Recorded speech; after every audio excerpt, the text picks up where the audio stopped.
இறுக்கம் ரத்தன முதலியாருக்கு வள்ளல் பெருமான் எழுதிய திருமுகம் 23/9/1864. சிவமயம்.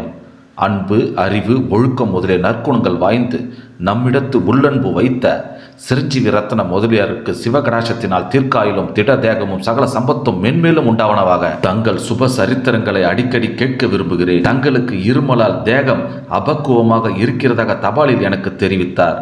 அவர் தெரிவித்தது தொடங்கி என் நினைப்பெல்லாம் தங்களிடமாகவே இருக்கிறது.